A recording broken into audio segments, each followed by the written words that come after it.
Tenemos que contemplar a la Virgen como aquella que, por voluntad de Dios, ha estado siempre unida de una manera especial al misterio de su Hijo, en todos los aspectos, en todos los momentos.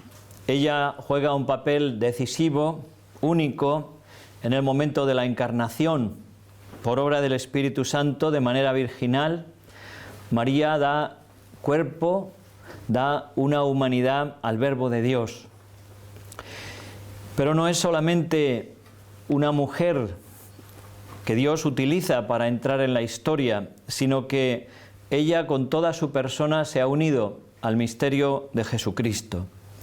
Y lo hemos visto y lo vamos a recordar hoy.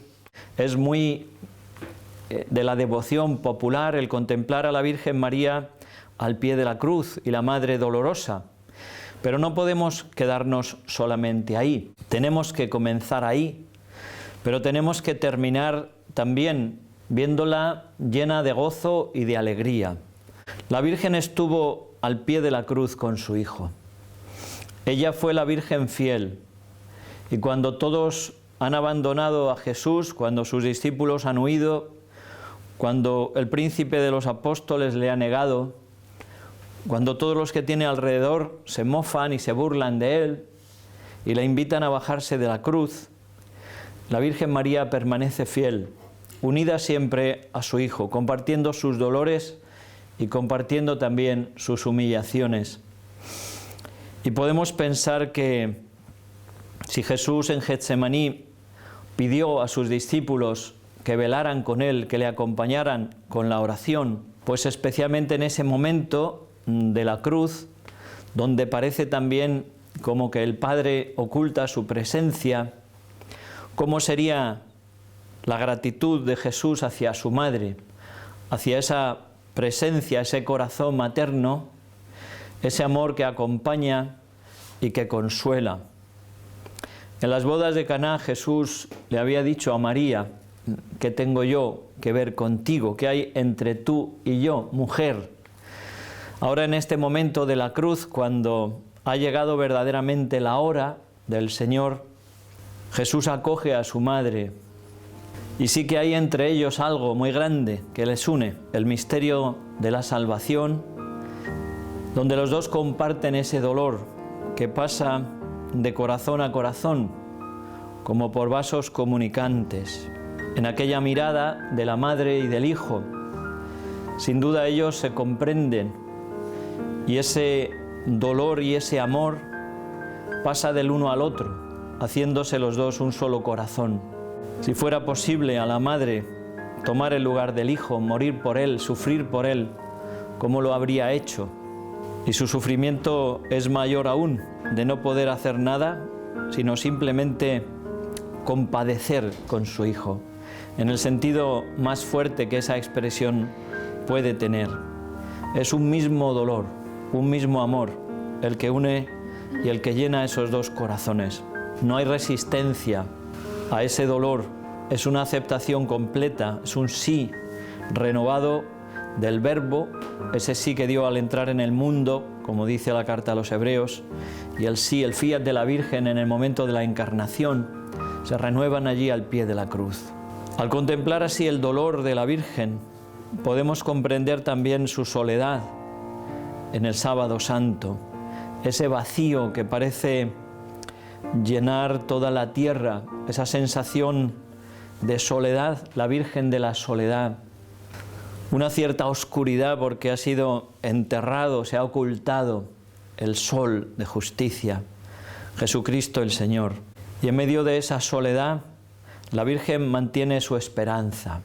La llamamos y la llama la Iglesia Mater Spei, Madre de la Esperanza. Dice de Abraham la Escritura que esperó contra toda esperanza, pues mucho más aún la Virgen Santísima, cuando todo humanamente hablando parece que ha terminado y que ha terminado además como en un fracaso rotundo, la Virgen sigue con una esperanza firme, porque está convencida de las promesas de su Hijo. Cuando el Señor ha anunciado su resurrección, ella sabe que Dios es fiel, que Dios es poderoso para cumplir su palabra y su promesa. Y aunque humanamente hablando parece que todo esté terminado, ella permanece con esa esperanza vigilante, ese deseo de encontrarse nuevamente con su Hijo. Esa esperanza la da fuerzas, esa esperanza la mantiene viva y esa esperanza llegará también a su culmen y a verse plenamente cumplida. Dice San Pablo en la carta a los Romanos que la esperanza no defrauda, no defrauda. Y San Juan de la Cruz dice, esperanza de cielo, tanto alcanza cuanto espera. También la esperanza de la Virgen va a ser colmada en ese día grande, el día del Señor, el domingo, donde se encuentre con su Hijo resucitado. Si hemos contemplado la profundidad de su dolor y la grandeza de su esperanza en el domingo, podemos contemplar la plenitud de su gozo y de su alegría. Si existe una proporción entre el amor y el dolor, y podemos comprender así el sufrimiento del Viernes Santo, existe también esa proporción entre el dolor y el gozo, por ver al Señor, a su Hijo resucitado. Jesús se aparece a los discípulos para consolarles, para fortalecer esa fe que había quedado casi desvanecida por el fracaso de la cruz. Pero no se aparece a su madre para renovar su fe, porque ella ha permanecido fiel, ha permanecido con esa esperanza de la que hemos hablado. De hecho, muchos de los apóstoles, las mujeres, han ido al sepulcro cuando han dicho que ha resucitado. La Virgen sigue en su sitio esperando, tiene esa certeza de que su Hijo vive. Y el Señor se le presenta resucitado y podemos imaginar el gozo de ese encuentro, la alegría inmensa que llena el corazón de la Virgen y el agradecimiento de Jesús hacia su madre.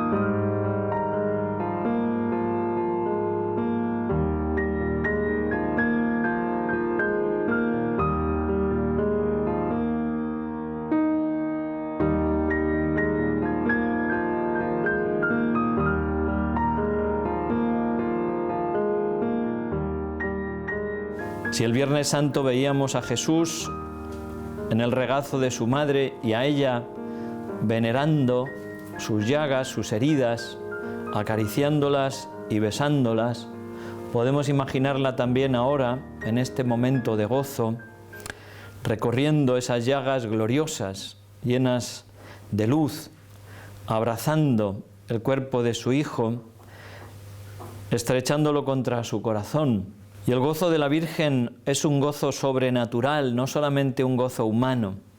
Es una alegría toda divina, porque es el gozo por la victoria de su Hijo. Es el gozo porque se ha realizado la obra de la redención. Es el gozo porque el pecado y la muerte han sido vencidos y porque también ella participa de esa victoria, igual que ha participado del sufrimiento. Ella, unida a Jesucristo de esa forma tan estrecha, ha padecido el dolor y participa ahora también de su gloria y de su victoria. Participará más tarde plenamente cuando llegue el momento de la Asunción, cuando ella sea también glorificada en su cuerpo y en su alma y pueda unirse para siempre a su Hijo en el cielo, en la gloria. Pero ya aquí en la tierra, el gozo sobrenatural, el gozo de la resurrección, esa luz nueva, inunda su corazón y su vida. Por eso también la Virgen se convierte para nosotros en modelo de esa alegría sobrenatural. A ella la llamamos y la invocamos en las letanías como causa de nuestra alegría. y tenemos que pedirle que nos enseñe a mantener firme nuestra esperanza también en los momentos de dificultad, en los momentos donde parece que humanamente hablando no hubiera solución. Tenemos que acudir a ella para que nos mantenga firmes en esa esperanza y pedirle que alegre también nuestro corazón con el gozo de la resurrección de su Hijo. Ella se convierte en madre de la Iglesia. Ahora acoge y recoge como madre a todos los discípulos que han estado dispersos y perdidos. Ahora viene a ser ella como ese punto físico, material. Jesús no está presente entre ellos, está presente a ratos, aparece y desaparece, pero la Virgen María, como Madre de la Iglesia, se convierte en ese centro alrededor del cual, en ese foco, en esa como reliquia viva de Jesús, alrededor del cual los discípulos se reúnen. Como Madre de la Iglesia ahora enseña y ayuda a los discípulos a esperar y a invocar el Espíritu Santo. Él es el que va a llevarles también a ese gozo pleno del encuentro con el Señor, a comprender plenamente lo que significa la victoria de Jesús sobre la muerte. También en la película de la Pasión, Jesús le dice a su madre: mira, madre, hago nuevas todas las cosas. Ahora, en el momento de la resurrección, es el comienzo de esa novedad, el comienzo de esa novedad. Una nueva etapa en la historia, un nuevo comienzo, una nueva creación, un nuevo principio, una nueva realidad, una nueva vida divina que se comunica a los hombres por el misterio de Cristo muerto y resucitado.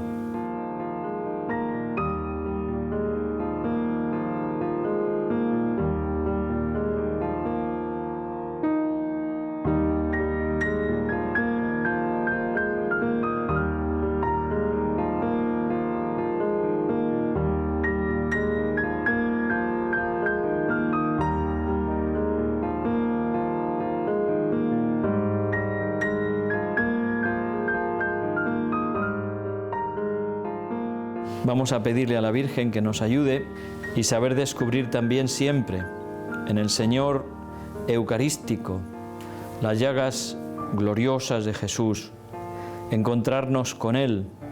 Jesús les dice a las mujeres: alegraos, alegraos. Es el mensaje de la resurrección y es también algo que nosotros tenemos que conquistar y custodiar en nuestro corazón. Ese mandato de Jesús: volveré a vosotros, y nadie os podrá arrebatar vuestra alegría. Esa alegría tenemos que custodiarla en el corazón como un tesoro, como un don que nos viene de Jesús resucitado.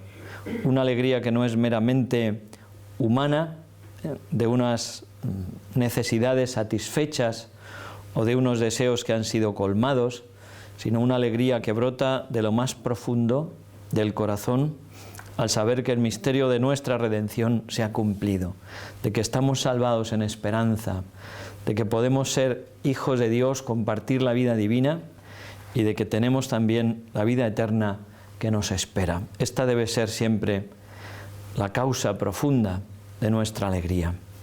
Pues nada más, que la Virgen nos ayude a todos a mantener siempre y a vivir en esa alegría, que ninguna tristeza, ningún dolor de este mundo pueda nunca arrebatar del fondo de nuestro corazón la alegría que brota de Jesús resucitado.